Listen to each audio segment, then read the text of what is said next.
Mereka mengunci aku dan anakku di rumah mewah untuk kelaparan sambil mereka berpesta di restoran mewah. Tapi mereka tidak tahu, 1 tahun kemudian, aku akan menjadi satu-satunya yang memegang kunci kehancuran mereka. Sebelum kita mulai lebih lanjut, yuk, tekan tombol suka, serta tombol subscribe agar tidak ketinggalan kisah menarik lainnya. Dan jangan lupa absen asal kota Bapak Ibu di kolom komentar. Semoga rezeki kita semua dilancarkan, kesehatan kita diberkahi, dan keluarga kita selalu harmonis dalam lindungannya. Amin. Awalnya, aku mengira menikah dengan Arga dan tinggal di rumah besar keluarga Adiwangsa Group adalah pencapaian, semacam tanda bahwa aku telah mencapai puncak hidup. Rumah ini bukan sekadar rumah, melainkan sebuah mansion dengan arsitektur kolonial yang angkuh, dikelilingi pagar tinggi dan gerbang besi ukir yang selalu tertutup. Aku, Aisyah, seorang mantan manajer keuangan yang dulunya dikenal keras kepala dan brilian, kini menjadi seperti kupu-kupu yang terjebak dalam sangkar kaca yang megah. Kenyataannya, aku bukan nyonya rumah di sini. Aku adalah pajangan yang harus dipelihara, tetapi tidak boleh punya suara atau kendali. Nyonya Halimah, ibu mertuaku, adalah penguasa mutlak. Ia mengatur setiap sentimeter dari rumah ini, mulai dari cara taplak meja diletakkan hingga suhu pendingin ruangan. Dan yang paling penting, ia mengontrol semua arus kas. Setelah aku memutuskan untuk mengundurkan diri dari pekerjaanku yang menuntut itu demi memberikan perhatian penuh pada Yusuf, putra kami, statusku di mata keluarga ini langsung anjlok. Aku beralih dari aset menjadi beban. Nyonya Halimah memiliki keahlian khusus dalam meremehkan. Ia tidak pernah meneriakiku, tetapi setiap kalimatnya adalah anak panah yang diracuni madu. Aisyah, bukankah kamu seharusnya lebih menghargai waktu luangmu? Sayang sekali keahlianmu itu hanya terbuang untuk memilih taplak meja. Atau, jika kamu masih bekerja, mungkin kamu bisa ikut berkontribusi untuk tagihan listrik rumah sebesar ini. Komentar-komentar itu selalu disampaikan dengan senyum tipis, membuatku tidak bisa membalas tanpa terlihat seperti menantu yang tidak tahu terima kasih. Arga, suamiku, adalah perpanjangan tangan ibunya. Ia bukan pria yang jahat, ia hanya pengecut. Ia mencintaiku, mungkin, tetapi ia mencintai kenyamanannya di bawah bayang-bayang kekayaan ibunya jauh lebih besar.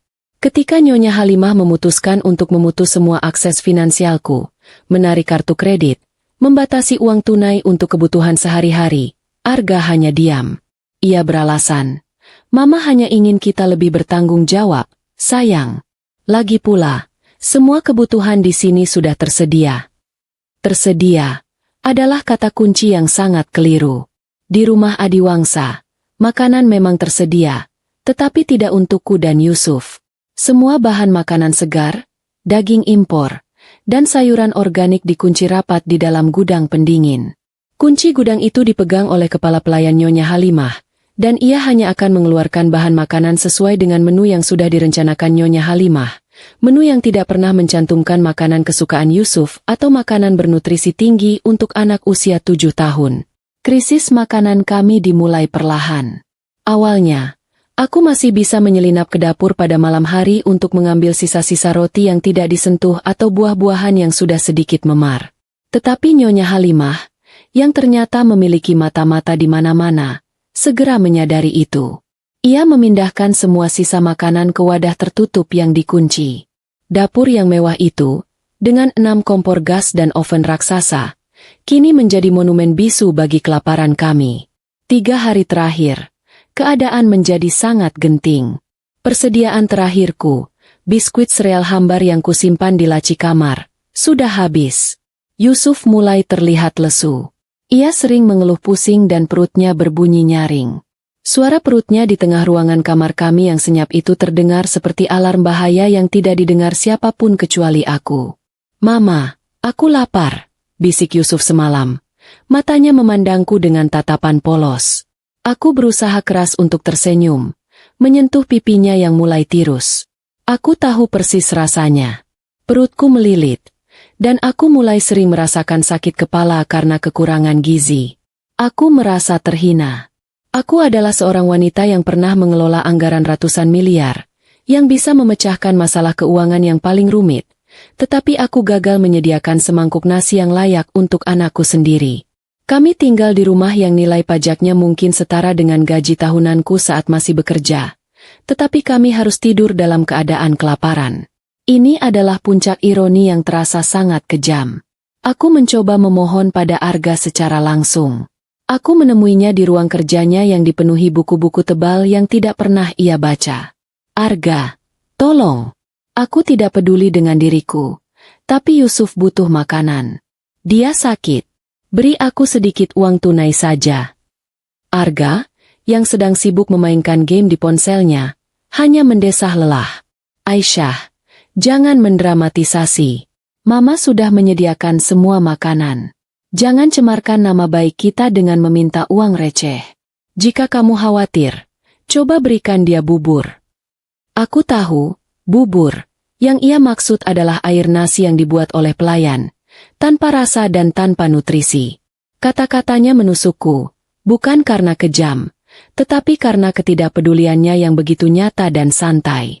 Ia lebih memilih untuk percaya pada kebohongan ibunya daripada melihat keadaan anak kandungnya sendiri. Malam itu, aku menemukan hiburan yang gelap. Aku menyelinap ke gudang tempat peralatan kebersihan disimpan. Aku tahu itu menggelikan. Seorang mantan eksekutif sedang mencari sisa sabun cuci piring. Tapi aku menemukan satu hal yang berguna. 2 buah apel yang sudah sedikit membusuk, tersembunyi di balik tumpukan kain pel. Apel itu pasti milik tukang kebun yang lupa membawanya pulang. Aku memotong apel itu menjadi irisan tipis, membersihkan bagian yang busuk, dan membawanya kembali ke kamar. Aku membagi 1 irisan kecil untuk Yusuf, dan sisanya kumakan sendiri. Rasanya asam, tetapi manisnya terasa seperti kemenangan kecil yang kuraih dari musuh yang tak terlihat. Apel itu memberiku sedikit energi yang kuputuskan untuk kugunakan bukan untuk bertahan hidup, tetapi untuk merencanakan pelarian. Aku mulai memikirkan Dika. Dika adalah mantan kolega yang cerdas, yang sekarang memiliki perusahaan teknologi keuangan sendiri di luar kota. Dulu, ia sering memanggilku, Komandan Aisyah, karena aku selalu bisa memimpin tim dalam keadaan kritis. Aku tahu Arga dan Nyonya Halimah akan melarangku bekerja, tetapi aku tidak lagi peduli dengan larangan mereka.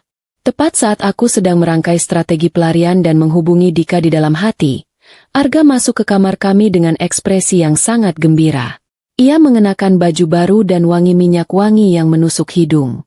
Aisyah, dengarkan aku, katanya, sambil melambaikan selembar kertas di tangannya. Besok pagi, kita semua akan pergi. Jantungku berdebar kencang. Apakah ia akan mengusir kami? Kami akan liburan, lanjutnya, senyum lebarnya terpampang jelas. Perusahaan Mama mendapatkan proyek besar, jadi kami akan merayakannya. Pulau pribadi, hotel bintang 7, dan pastinya, makan malam eksklusif di restoran mewah yang baru buka. Ini adalah liburan yang penting untuk menunjukkan kelas sosial kita. Aku menatapnya tanpa berkedip. Kami. Siapa yang kamu maksud dengan kami? Tentu saja aku, Mama, dan Ratih. Oh, dan beberapa kolega penting Mama. Sayang sekali, kamu dan Yusuf tidak bisa ikut. Ini adalah urusan bisnis yang sangat sensitif. Jelas Arga, nadanya santai. Kemudian, ia berjalan ke arah lemari, mengambil kunci yang selalu tergantung di sana. Itu adalah satu-satunya kunci cadangan rumah, yang biasanya dipegang oleh kepala pelayan. Arga memasukkannya ke sakunya. Kamu dan Yusuf harus tetap di rumah ini, Aisyah, katanya, dan kini matanya menjadi dingin. Pelayan cuti. Rumah ini harus tetap bersih dan rapi saat kami kembali. Mama sudah membuat daftar tugas kebersihan khusus untukmu. Aku tidak mau ada debu sedikit pun. Kamu punya waktu seminggu untuk menyelesaikannya. Dan, tentu saja, tidak boleh ada yang keluar dari rumah sampai kami kembali. Arga tersenyum licik. Anggap saja ini adalah tugasmu untuk menebus semua waktu luang yang kamu ambil selama setahun terakhir. Aku, Aisyah, yang harus membersihkan rumah mewah mereka dari ujung ke ujung, sementara mereka akan berpesta di restoran termewah di pulau itu. Yusuf dan aku dikunci di rumah, kelaparan, hanya untuk memastikan mensyah mereka tetap berkilauan. Ini bukan lagi pengabaian. Ini adalah penghinaan yang disengaja. Aku tidak mengatakan apa-apa. Aku hanya menatap Arga, membiarkan ekspresi dingin di wajahku berbicara ribuan kata. Ia mungkin mengira keheninganku adalah tanda kepatuhan, tetapi ia salah. Keheninganku adalah tanda dari strategi yang sedang kubangun. Setelah Arga pergi, aku berjalan ke laci dan mengambil cincin kawinku. Cincin dengan berlian yang dibanggakan Nyonya Halimah itu terasa dingin di tanganku. Aku meletakkannya di atas meja. Di sampingnya, aku menuliskan satu kalimat pendek di atas kertas post-it kecil. Aku dan Yusuf pergi. Nikmati pesta di restoran mewah. Aku mencium kening Yusuf, memeluknya erat-erat. Malam itu, aku tidur bukan dengan rasa takut atau sedih, melainkan dengan api dingin di jiwaku. Aku tahu, ketika Arga dan Nyonya Halimah kembali dari liburan dan menemukan pesan serta rumah yang bersih, kekalahan mereka yang sesungguhnya baru akan dimulai. Aku tidak butuh kunci mereka. Aku hanya butuh keahlianku, dan aku akan menggunakannya untuk menghancurkan mereka dalam waktu 1 tahun. Keesokan paginya, aku menggendong Yusuf dan menyelinap keluar dari kamar, sementara aroma kopi Arabica mahal Nyonya Halimah mulai tercium samar dari ruang makan. Aku harus bergerak cepat sebelum mereka semua berpakaian lengkap dan siap untuk pamer liburan. Aku melihat Nyonya Halimah, Arga, dan Rati sibuk mengumpulkan barang-barang di foyer. Mereka tampak seperti rombongan teater yang sedang mempersiapkan panggung terbesar dalam hidup mereka.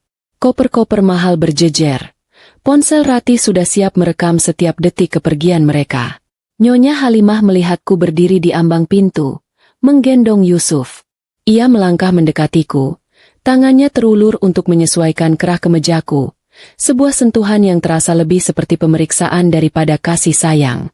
Aisyah, pastikan semua instruksi di daftar itu kamu ikuti, katanya, matanya menyipit di balik kacamata hitam berbingkai besar. Aku tidak mau kembali ke rumah yang berdebu. Ingat, image adalah segalanya bagi Adiwangsa. Ratih, yang sedang merekam dirinya sendiri sambil mengenakan sepatu hak tinggi, berhenti sebentar. Jangan lupa bersihkan kolam ikan koinya juga. Aisyah, aku tidak mau ada ganggang kalau sewaktu-waktu aku live dari rumah. Ia kembali tertawa renyah, tawa yang menusuk hingga ke tulang. Aku hanya mengangguk, membiarkan mereka berbicara. Aku tahu, setiap kata dari mereka adalah bahan bakar yang kutabung untuk pembakaran besar setahun dari sekarang. Aku melihat tas pinggang mahal Arga yang tergantung di gantungan kunci. Disitulah kunci cadangan rumah berada. Aku mencatat lokasinya. Detik-detik perpisahan itu diwarnai dengan teriakan Nyonya Halimah memanggil pelayan yang ternyata sudah diizinkan cuti. Arga, sebelum masuk ke mobil hitam mewah, datang padaku. Ia mengambil kunci kecil yang ada di dalam tas pinggangnya dan memasukkannya ke saku celananya dengan gerakan sangat jelas. Ingat pesanku, Aisyah, bisiknya dengan senyum sombong. Kunci rumah ini ada di tanganku. Tidak ada yang boleh keluar. Jika ada yang mencari, bilang saja kamu sedang sakit parah dan tidak bisa menerima tamu. Mama tidak mau ada drama yang mengganggu liburan. Ia menepuk bahuku sekali, seolah-olah dia adalah seorang dermawan, lalu masuk ke mobil. Suara gerbang besi yang menutup di belakang mereka terdengar seperti suara jeruji besi penjara yang ditutup rapat. Aku berdiri di foyer yang sunyi, memeluk Yusuf yang tertidur. Kami sendirian. Rumah yang mewah ini, yang biasanya penuh dengan aroma makanan lezat dan musik klasik yang diputar pelan, kini terasa dingin dan kosong. Aku meletakkan Yusuf di sofa panjang di ruang tamu dan bergegas ke meja rias. Di sana, tumpukan kertas itu menyambutku. Daftar tugas kebersihan eksklusif untuk Aisyah. Aku mengambilnya dan mulai membaca. Daftar itu benar-benar absurd.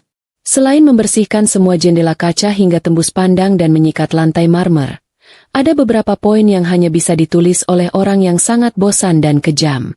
Salah satunya berbunyi, bersihkan setiap daun pada tanaman hias buatan di koridor utara dengan kuas halus. Pastikan debu tidak bersisa. Aku tertawa pelan. Tawa yang tidak lucu tetapi memberiku kekuatan. Membersihkan daun plastik satu persatu? Sungguh, Nyonya Halimah telah salah menempatkan bakatku. Ia seharusnya memintaku menganalisis struktur utang perusahaannya, bukan mengurus daun plastik. Namun, aku mulai bekerja. Aku mengambil peralatan kebersihan dan mulai bergerak. Bukan karena takut pada hukuman mereka, tetapi karena aku harus menjaga kepura-puraan. Aku membutuhkan keheningan dan kebebasan bergerak di rumah ini untuk menyusun rencana pelarianku. Saat menyikat lantai dapur, perutku berbunyi sangat keras. Bunyi itu bergaung di dapur yang luas, yang dipenuhi mesin pendingin yang bergemuruh. Aku berhenti sejenak, menertawakan diriku sendiri. Seorang wanita yang kelaparan di tengah ribuan kalori yang terkunci di sekelilingnya. Humor gelap ini adalah satu-satunya pelipur laraku. Aku harus mencari persediaan. Aku ingat satu hal. Laci kecil yang tersembunyi di balik lemari pajangan keramik di ruang makan. Laci itu seharusnya menyimpan perlengkapan pesta, tetapi aku ingat pernah melihat beberapa saset kopi dan gula yang terselip di sana. Aku menyelinap ke ruang makan, membuka laci itu.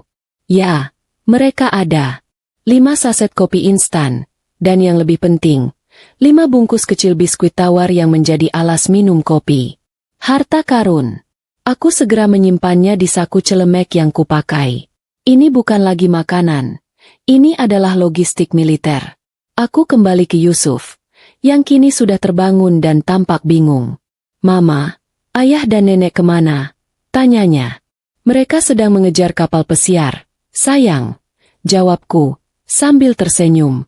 Tapi kita akan membuat kapal pesiar kita sendiri di sini.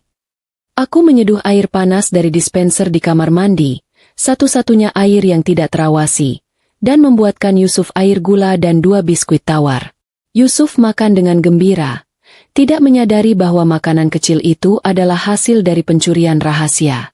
Setelah Yusuf kembali tidur siang, aku melanjutkan pekerjaan terberat, membersihkan perpustakaan pribadi Arga.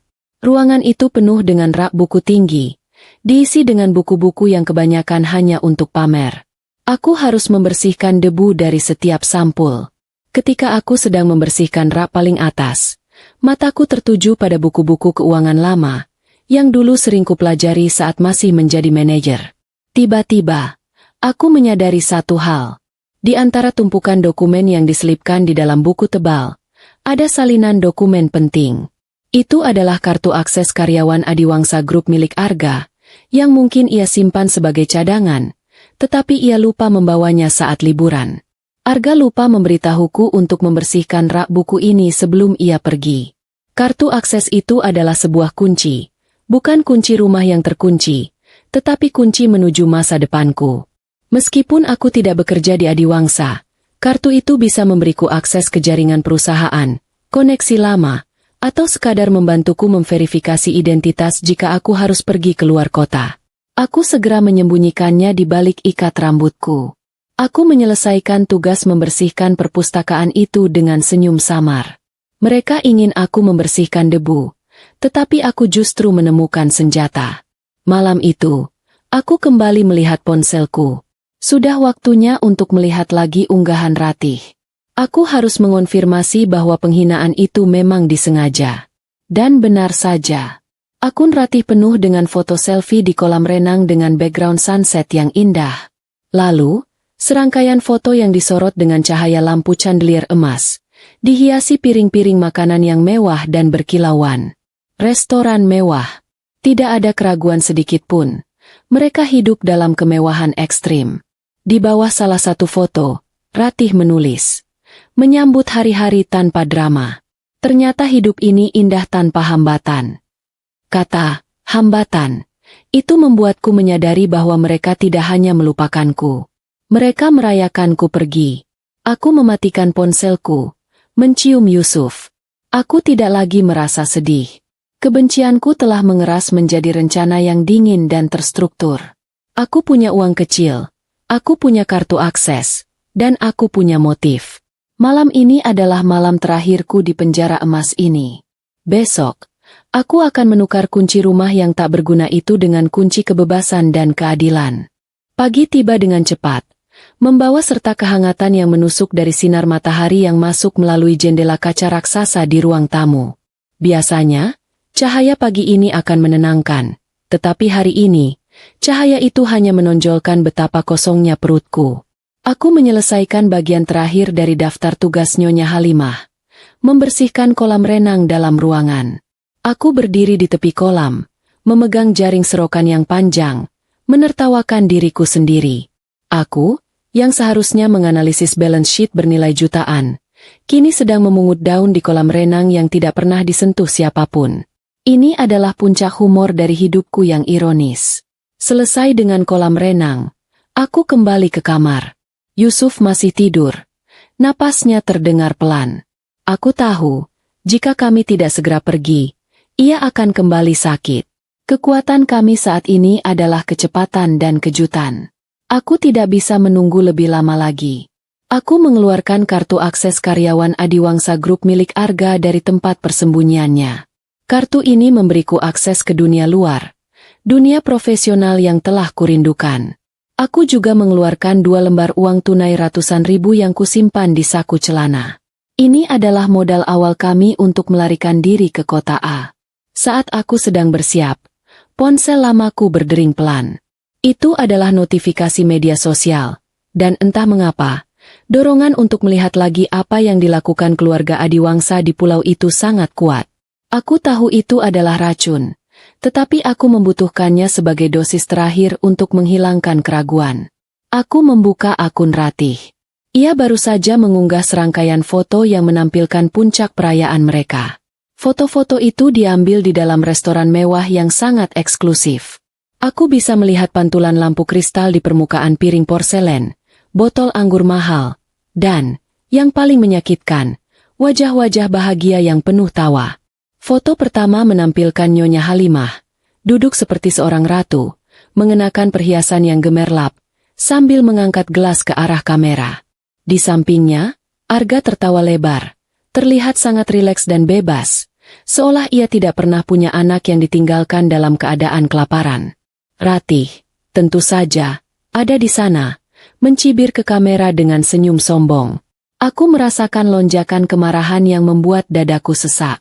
Mereka tidak hanya melupakan kami, mereka merayakan kepergian kami dengan makanan termahal yang bisa dibeli dengan uang mereka.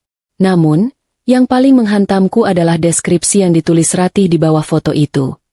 Sangat senang bisa menghabiskan momen tak ternilai ini dengan orang-orang yang paling pantas. Terima kasih sudah membersihkan kekacauan dan drama kami di rumah. Sekarang, hanya ada tawa dan kemewahan. Cheers to the good life. Membersihkan kekacauan dan drama. Kalimat itu adalah penghinaan telanjang. Mereka tahu persis bahwa aku sedang membersihkan rumah mereka, dan mereka merayakan pekerjaan rendahan yang mereka berikan padaku, menganggapku tidak lebih dari seorang pembantu yang menghilangkan drama dari hidup mereka. Aku adalah chief analis yang mereka paksa menjadi pelayan di istana mereka sendiri. Air mataku jatuh, tetapi hanya satu tetes. Dan itu terasa panas. Aku membiarkan rasa sakit itu meresap, mengubahnya menjadi energi yang dingin. Air mata itu adalah sumpahku. Aku bersumpah bahwa mereka akan membayar setiap tawa dan setiap gigitan makanan mewah yang mereka makan, sementara Yusuf hanya makan biskuit hambar. Tiba-tiba, di tengah video singkat yang diunggah Ratih, aku melihat Arga membisikkan sesuatu di telinga ibunya sambil tertawa terbahak-bahak. Wajah Nyonya Halimah yang awalnya kaku, ikut tertawa, tawa yang terdengar sangat jahat. Aku yakin mereka sedang membicarakanku, membayangkan bagaimana aku sedang menggosok lantai marmer mereka. Aku mematikan ponselku. Sudah cukup. Tidak ada lagi keraguan. Tidak ada lagi belas kasihan. Aku berjalan ke lemari dan mengambil post-it yang kutulis tadi malam. Aku menaruhnya bersama cincin kawin Arga yang berliannya berkilauan, di bantal Arga. Pesannya singkat. Aku dan Yusuf pergi, nikmati pesta di restoran mewah. Ini adalah pembalasan pertamaku, perpisahan yang tenang dan menghilang, membuat mereka kembali ke rumah dan menemukan rumah mereka bersih, tetapi kosong dan ditinggalkan. Aku membangunkan Yusuf dengan lembut. Bangun, sayang. Kita akan membuat kapal pesiar kita sendiri. Kita akan berpetualang. Yusuf membuka matanya, dan senyum kecilnya yang polos adalah kekuatan terakhirku. Aku memakaikannya jaket dan menggendongnya. Kami bergerak cepat ke lantai dasar, menuju jendela dapur yang longgar. Aku menggunakan kait logam kecil yang kutemukan di gudang untuk melonggarkan kuncinya. Terdengar bunyi, krek, yang tajam, dan jendela terbuka. Aku memeluk Yusuf erat-erat dan kami menyelinap keluar melalui jendela itu. Aku tidak lagi merasakan sakit fisik. Aku hanya merasakan adrenalin dan fokus. Saat kakiku menyentuh tanah kebun, aku tidak melihat ke belakang. Kami berlari menjauhi mensyahn itu. Jauh dari gerbang besi, dari marmer dingin, dan dari aroma kepalsuan. Di punggungku, aku membawa anakku, dan di dalam pikiranku, aku membawa data yang akan menghancurkan mereka. Aku telah menukar kandang emas dengan kebebasan, dan pembalasan kami baru saja dimulai. Kami tidak akan pernah kelaparan lagi. Kami berlari. Kami berlari menembus udara pagi yang dingin, menelusuri jalanan paving yang rapi di lingkungan mewah itu, hingga akhirnya kami mencapai jalan raya utama. Aku tidak berani berhenti sampai suara mobil arga dan arogansi Nyonya Halimah benar-benar terasa jauh di belakang kami.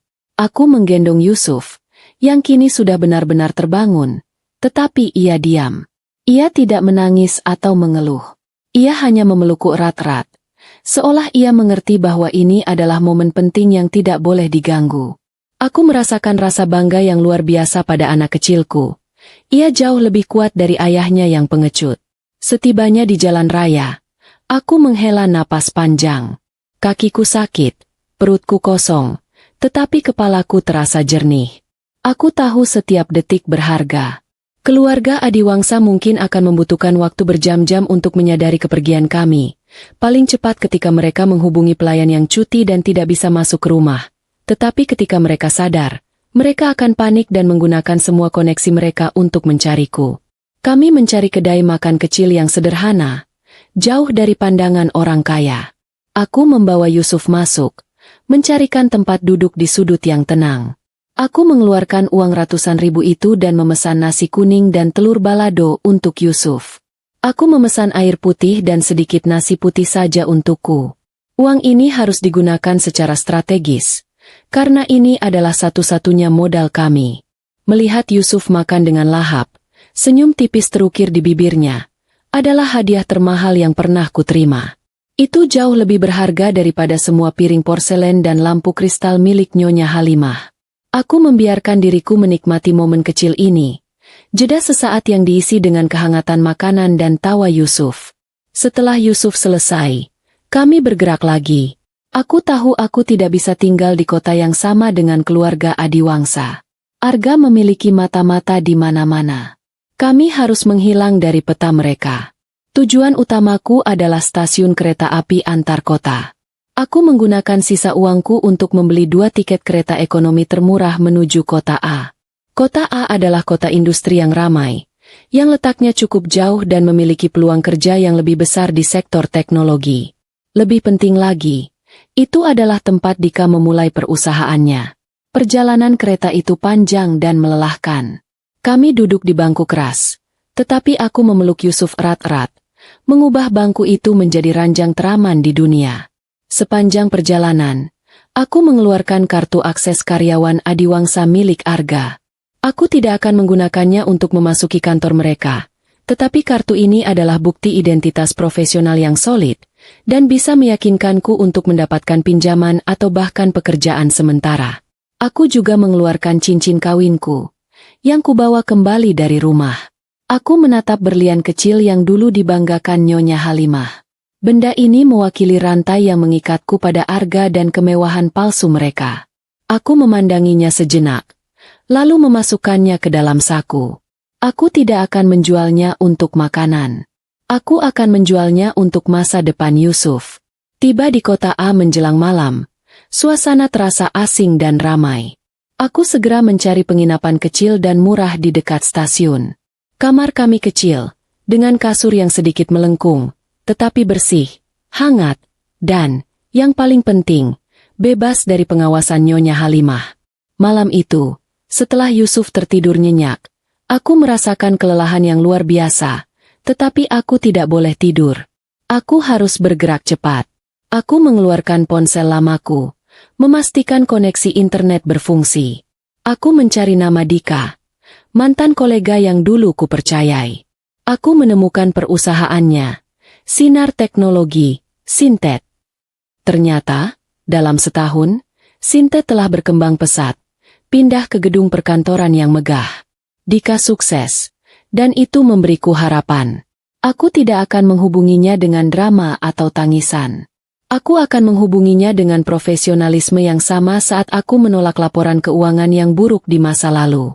Aku harus menjual keahlianku, bukan penderitaanku.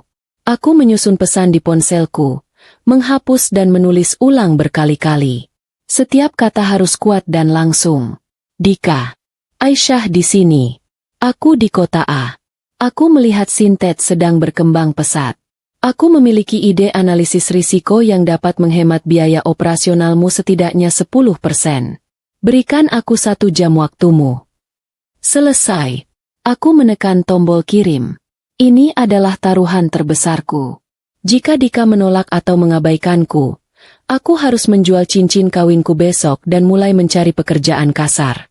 Aku mematikan ponselku untuk menghemat sisa baterai dan berbaring di samping Yusuf. Aku merasakan ketenangan yang aneh. Kami memang miskin, kami memang melarikan diri, tetapi kami bebas. Dan aku tahu, aku punya senjata rahasia. Aku tahu bagaimana orang kaya seperti keluarga Adiwangsa berbohong, dan aku tahu bagaimana orang pintar seperti Dika menghargai kebenaran. Aku menghabiskan malam itu dengan gelisah. Setiap jam terasa seperti jam yang didera ketidakpastian. Uang tunai yang tersisa sudah sangat minim, dan aku tahu kami hanya bisa bertahan paling lama 3 hari lagi tanpa pemasukan. Aku menyusun rencana B, C, dan D, mulai dari menjual cincin kawin hingga mencari pekerjaan mencuci piring di kedai terdekat. Tetapi seluruh fokus mentalku tertuju pada satu nama, Dika. Pukul 9 pagi, aku sedang menyuapi Yusuf sisa roti tawar terakhir, mencoba mengalihkan perhatiannya dengan cerita konyol tentang semut yang membawa makanan raksasa. Tiba-tiba, ponselku yang kubiarkan menyala bergetar. Notifikasi dari Dika. Napas seolah tercekat di tenggorokanku. Aku membuka pesan itu dengan tangan yang sedikit gemetar. Balasannya sangat cepat, dan sama tajamnya dengan karakternya. Analisis 10% itu terdengar berani. Aisyah, aku punya waktu 30 menit. Datanglah ke kafe Rantai Kopi, dekat gedung Sintet, jam 11 tepat. Jangan buang waktuku. Tidak ada sapaan basa-basi atau pertanyaan tentang kehidupanku, hanya bisnis. Itu sempurna. Dika memberiku kesempatan untuk menjadi Aisyah yang lama, Aisyah sang komandan analisis. Aku segera memeluk Yusuf dan menjelaskan bahwa Mama harus berjuang hari ini. Untungnya, pemilik penginapan, seorang ibu parubaya yang baik hati, setuju untuk menjaga Yusuf selama 2 jam, setelah kujelaskan situasiku secara singkat dan memberinya sedikit uang sebagai ucapan terima kasih. Aku berjalan menuju kafe dengan pakaian kerjaku yang paling rapi, meskipun kusut karena lipatan di tas. Aku menyisir rambutku sekuat tenaga dan memaksakan wajahku untuk terlihat percaya diri, menutupi lingkaran hitam di bawah mata yang menjadi saksi bisu hari-hari tanpa tidur. Aku harus memancarkan profesionalisme, bukan keputusasaan. Kafe itu ramai, dan aku menemukan Dika duduk di sudut, mengenakan setelan jas modern dan fokus pada tabletnya. Dika kini tampak jauh lebih sukses dan sibuk daripada yang kuingat. Aku menegakkan punggungku dan berjalan menghampirinya. Dika, sapaku, suaraku datar dan mantap. Dika mendongak, dan aku melihatnya. Keterkejutan yang tak bisa ia sembunyikan di matanya. Ia melihat wajahku yang tirus, ia melihat pakaianku yang sederhana, ia melihat kontras antara Aisyah yang dulu ia kenal dan Aisyah yang sekarang berdiri di depannya. Namun, keterkejutan itu hanya berlangsung sekejap. Aisyah, tepat waktu. Duduk, katanya, kembali ke mode bisnis yang dingin. 30 menit, dimulai sekarang. Aku butuh angka yang konkret. Bukan janji. Aku tidak duduk. Aku berdiri di hadapannya, mengambil sikap presentasi yang sering kugunakan di ruang rapat Adiwangsa Group dulu. Aku tidak akan membuang waktu dengan keluh kesah. Aku punya waktu kurang dari 10 menit untuk membuktikan ini, kataku. Sintet, meskipun berkembang pesat, rentan terhadap lonjakan biaya operasional karena integrasi sistem teknologi baru. Aku menemukan bahwa kontrak vendor perangkat lunak terbaru memiliki celah besar dalam klausul pembaharuan lisensi. Jika ini tidak dinegosiasikan ulang dalam 2 bulan, Sintet akan membayar denda pre-launch yang akan menaikkan biaya operasional hingga 15%. Aku tahu persis cara menutup celah itu.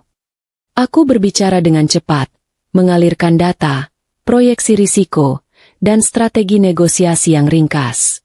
Aku hanya menyajikan solusi, tanpa sedikit pun kata-kata yang mengisyaratkan bahwa aku sedang kelaparan atau melarikan diri dari keluarga kaya.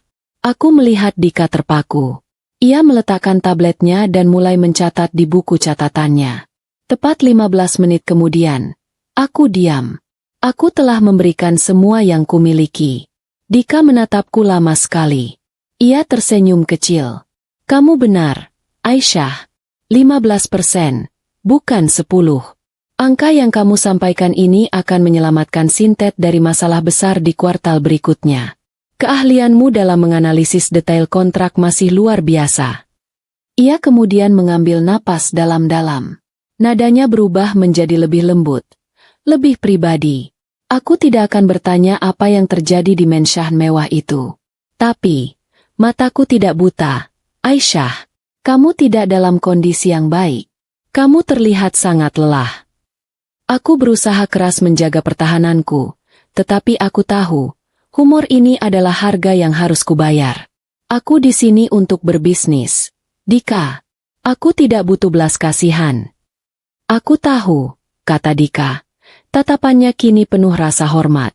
Aku tidak menawarimu belas kasihan. Aku menawarimu keahlian. Aku sedang membangun Sintet, dan aku butuh orang yang mampu berpikir seperti ini di bawah tekanan. Orang yang punya integritas. Kamu adalah aset terbaikku. Ia mengambil pulpen dan selembar kertas kontrak. Aku tidak akan memberimu posisi project analyst. Itu menghina keahlianmu.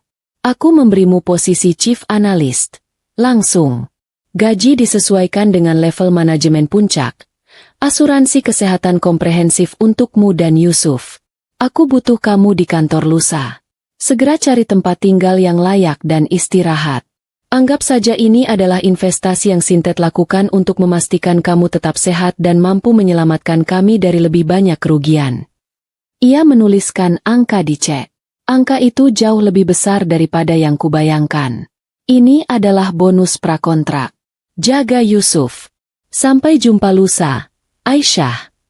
Aku menatap cek itu, lalu menatap Dika. Aku tidak bisa menahan getaran di tanganku. Itu bukan hanya uang. Itu adalah pengakuan profesional yang telah lama kurindukan. Air mata menggenang di mataku. Tetapi kali ini, itu adalah air mata syukur. Aku telah menjual keahlianku, dan aku mendapatkan kebebasanku kembali. Aku tidak akan mengecewakanmu, Dika, bisikku. Aku tahu, balasnya dengan senyum. Sekarang, pergi.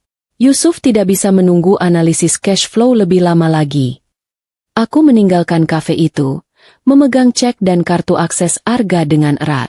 Aku tidak lagi merasa lapar. Rasa takutku telah digantikan oleh api harapan yang membakar. Kami telah melewati jembatan. Sekarang, sudah waktunya untuk membangun kerajaan kami sendiri. Waktu memang hal yang aneh. Setahun penuh berlalu, dan terasa seperti hanya sekejap mata yang diisi dengan angka, laporan, dan keputusan strategis. Bagi Yusuf, setahun adalah waktu yang cukup untuk melupakan rasa lapar dan mengisi hidupnya dengan tawa di halaman belakang rumah baru kami. Aku menggunakan bonus besar dari Dika untuk 2 hal, memastikan Yusuf mendapat asupan gizi terbaik dan menyewa sebuah rumah kecil yang nyaman, jauh dari hiruk-pikuk kota. Rumah itu sederhana, tidak ada marmer dingin atau lampu kristal raksasa, tetapi dipenuhi cahaya matahari, dan yang paling penting, rasa aman. Yusuf kini memiliki pipi yang berisi dan selalu bercerita tentang teman-teman barunya di sekolah. Melihatnya bahagia adalah bahan bakar terkuatku. Di kantor sinar teknologi, Sintet, Aku kembali ke habitat asliku. Aku bekerja dengan fokus yang brutal, menjadikan setiap jam di meja kerjaku sebagai pembalasan. Aku tahu, Nyonya Halimah dan Arga menertawakan kelemahanku. Sekarang, aku menggunakan keahlianku untuk membangun benteng yang tak tertembus, yang kebal terhadap arogansi mereka. Dika terbukti adalah sekutu yang cerdas dan suportif. Ia menghargai integritasku dan tidak pernah mengungkit masa laluku. Ia memberiku tanggung jawab penuh, dan aku membalasnya dengan kinerja yang luar biasa. Aku bukan hanya chief analyst yang baik, aku adalah chief analyst yang terbaik.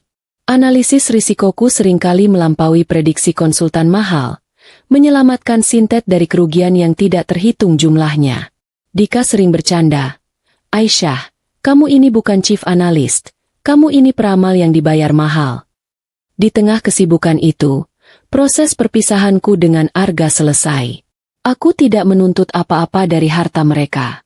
Aku hanya meminta hak asuh penuh atas Yusuf, yang dengan senang hati diberikan Arga, karena ia selalu menganggap Yusuf sebagai beban, bukan sebagai anak.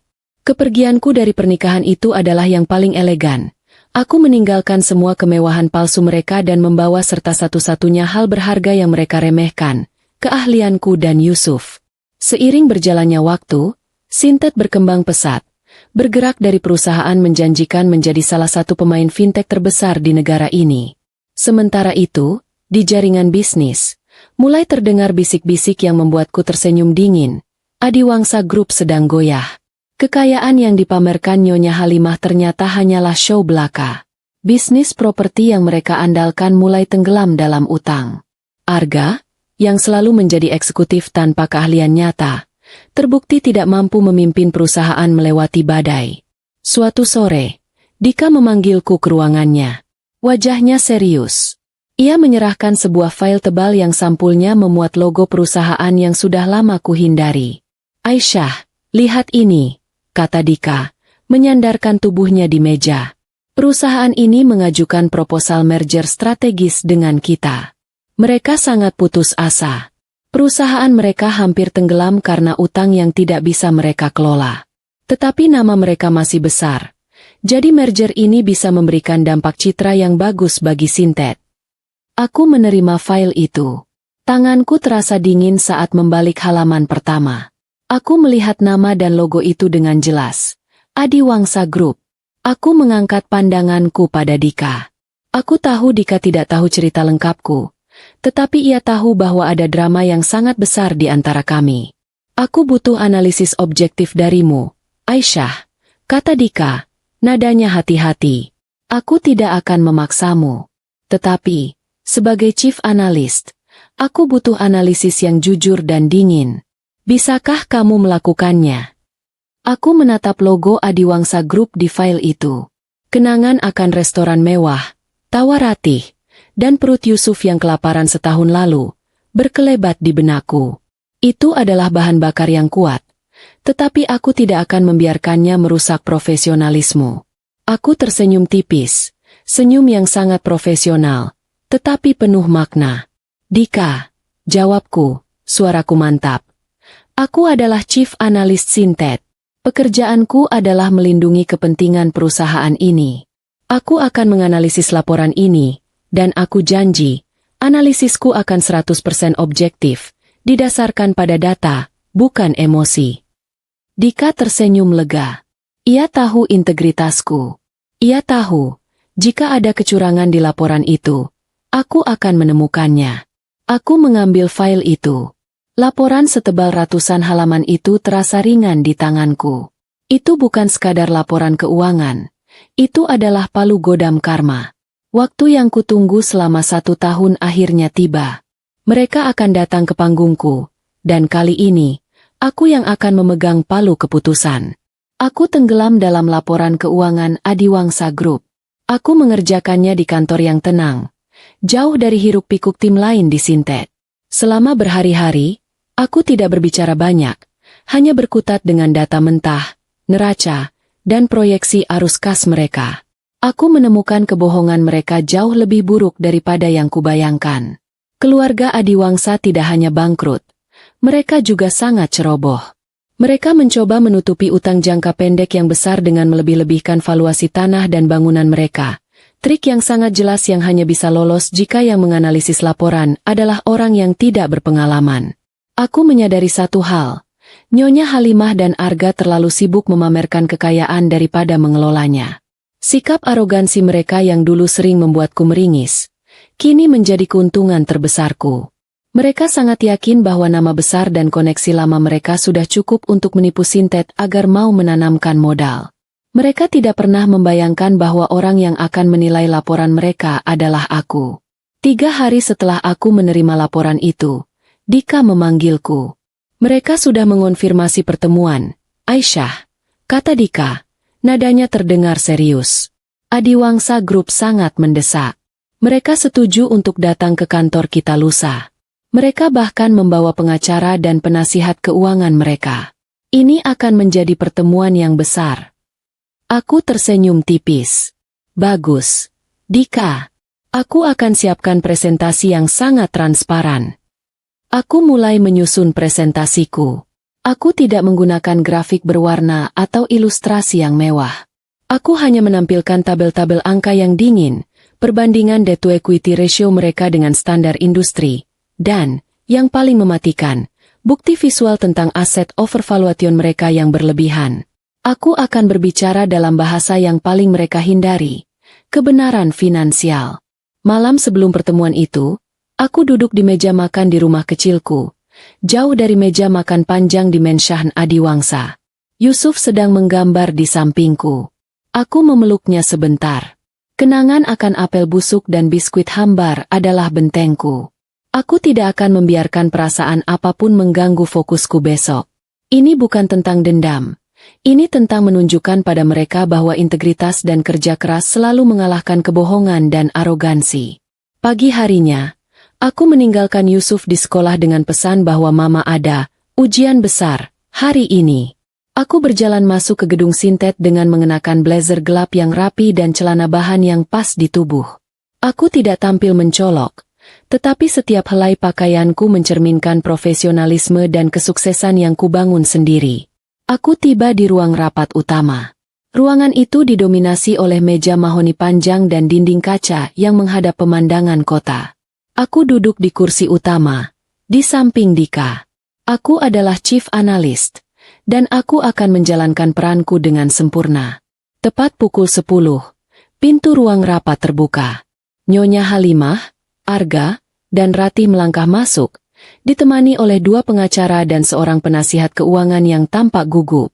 Mereka datang dengan segala keangkuhan mereka, jas mahal yang dijahit khusus, perhiasan yang mencolok, dan, di wajah Nyonya Halimah, senyum percaya diri yang sangat palsu. Nyonya Halimah berjalan di depan. Ia menyapu pandangan ke ruangan dengan tatapan meremehkan, seolah-olah ruangan itu terlalu kecil untuk dirinya.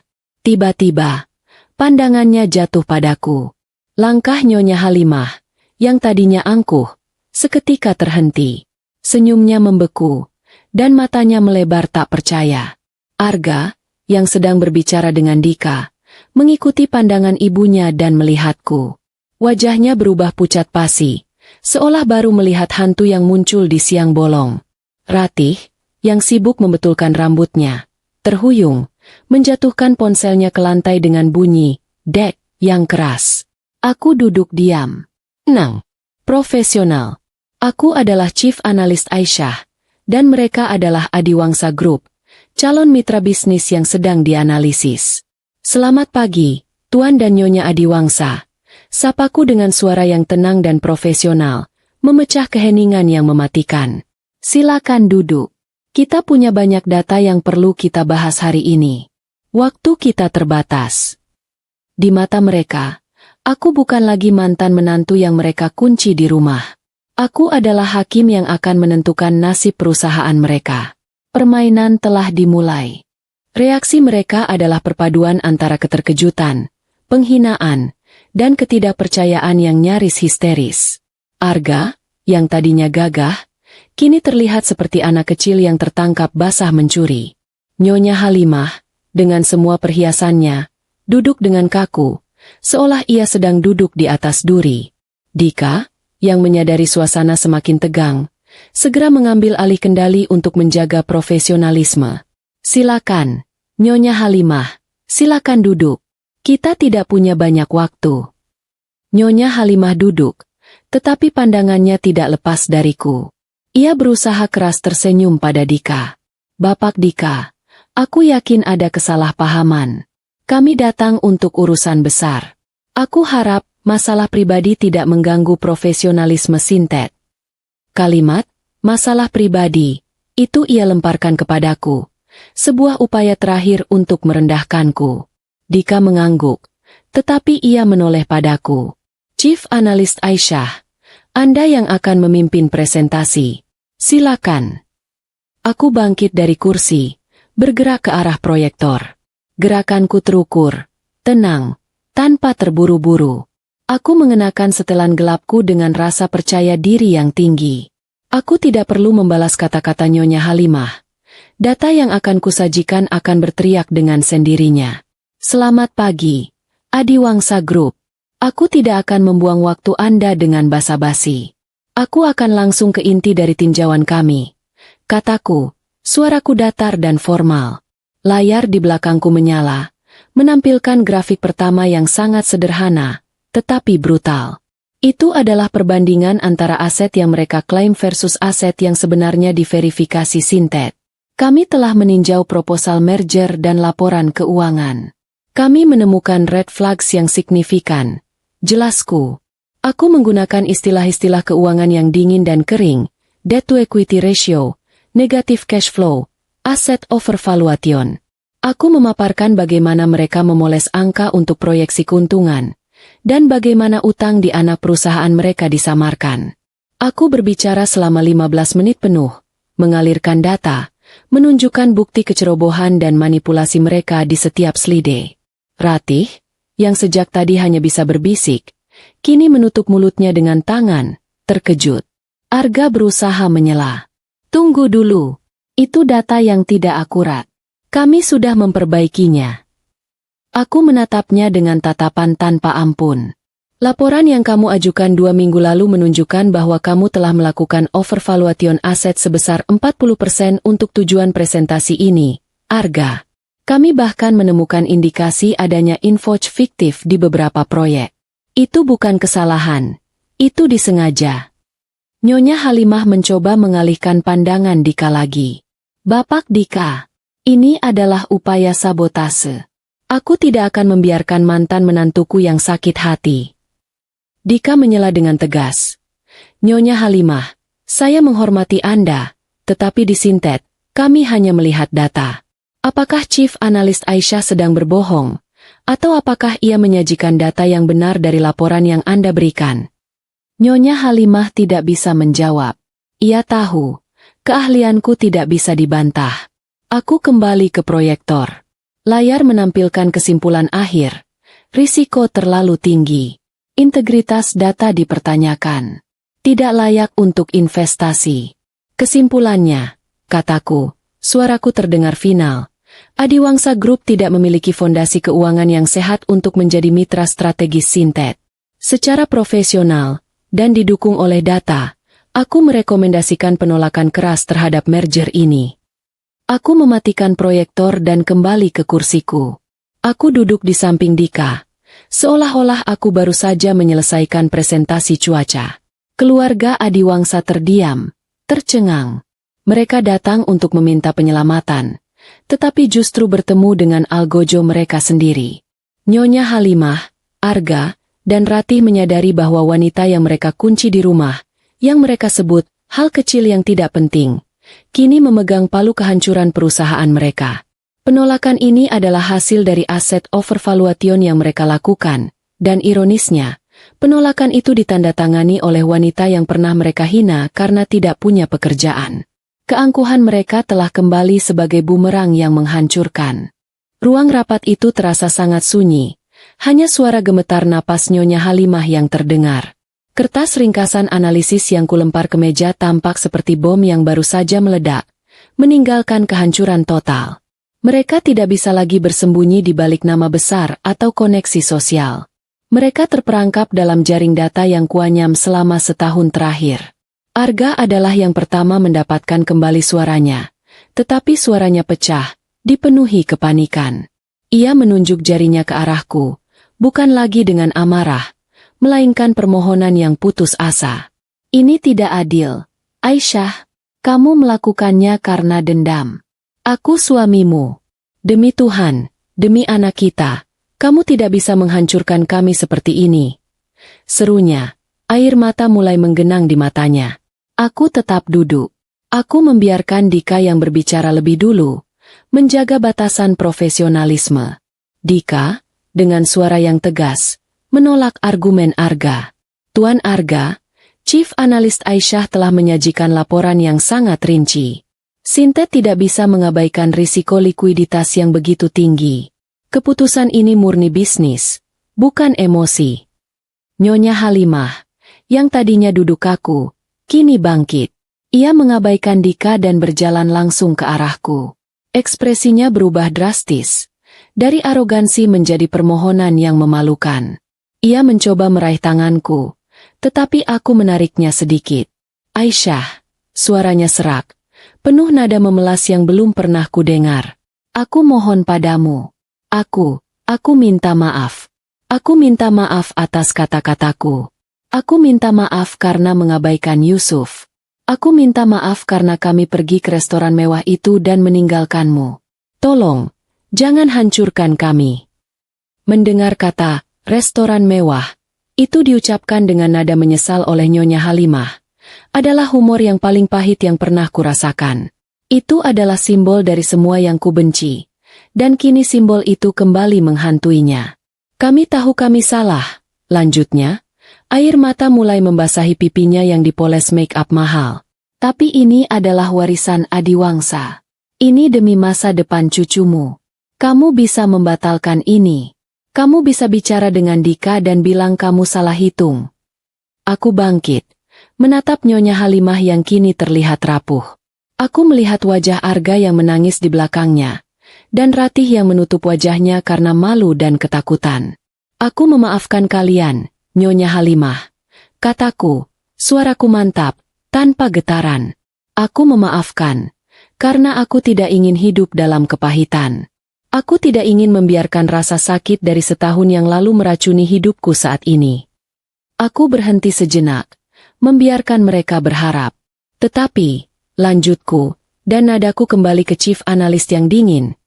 Pengampunanku sebagai Aisyah tidak bisa membatalkan keputusan profesional yang kubuat sebagai Chief Analis Sintet.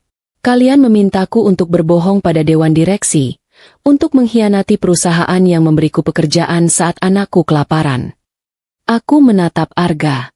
Kalian mengajariku bahwa integritas tidak penting di hadapan uang. Aku belajar dari kalian. Dan kini, aku akan menunjukkan bahwa integritas adalah senjata yang jauh lebih kuat daripada uang kalian. Aku mengambil ringkasan analisis di meja dan menunjukkannya kepada mereka. Ini adalah kebenaran, Tuan dan Nyonya Adiwangsa. Kalian bangkrut karena arogansi dan kecerobohan. Kalian membuat pilihan, dan ini adalah konsekuensinya. Aku tidak menghancurkan kalian. Kalian menghancurkan diri kalian sendiri. Aku berbalik ke Dika. Dika, aku sudah selesai. Aku harus menjemput Yusuf. Rekomendasiku tetap final. Tolak semua tawaran. Aku tidak ingin Sintet terlibat dalam risiko ini. Dika mengangguk tanpa ragu. Keputusan Chief Analis Aisyah sudah jelas. Aku berjalan menuju pintu keluar. Aku tidak menoleh ke belakang. Meskipun aku mendengar jeritan histeris Nyonya Halimah yang memanggil namaku, dan tangisan penyesalan Arga. Mereka telah membuat pilihan mereka. Aku telah membuat pilihan kami. Aku melangkah keluar dari ruang rapat Sintet, meninggalkan mereka tenggelam dalam penyesalan yang terlambat. Aku tidak lagi merasa sebagai korban. Aku merasa bebas. Aku telah menukar kandang emas dengan kebebasan, dan penolakan itu adalah penyelesaian yang paling bersih dan paling elegan. Aku melangkah keluar dari gedung Sintet, meninggalkan Nyonya Halimah, Arga, dan Ratih dalam kobaran kehancuran yang mereka ciptakan sendiri. Suara jeritan histeris Nyonya Halimah yang memohon-mohon namaku, Disusul tangisan keras Arga, terdengar samar-samar di belakang pintu lift. Mereka tidak menangisi perusahaan. Mereka menangisi kehilangan citra dan kekuasaan yang telah menjadi satu-satunya identitas mereka. Dan aku tahu, penolakan bisnis itu adalah hukuman mati yang paling elegan. Di lobi yang megah, Dika sudah menungguku. Ia tidak bertanya apapun tentang apa yang terjadi di dalam, karena ia sudah tahu. Ia hanya tersenyum dengan sorot mata penuh rasa hormat. Aku sudah memanggil taksi untukmu. Tapi aku pikir kamu butuh waktu sendirian, katanya, kemudian menyerahkan kunci mobil mewahnya kepadaku. Ambil mobilku. Anggap saja ini reward untuk kinerja kuartal ini.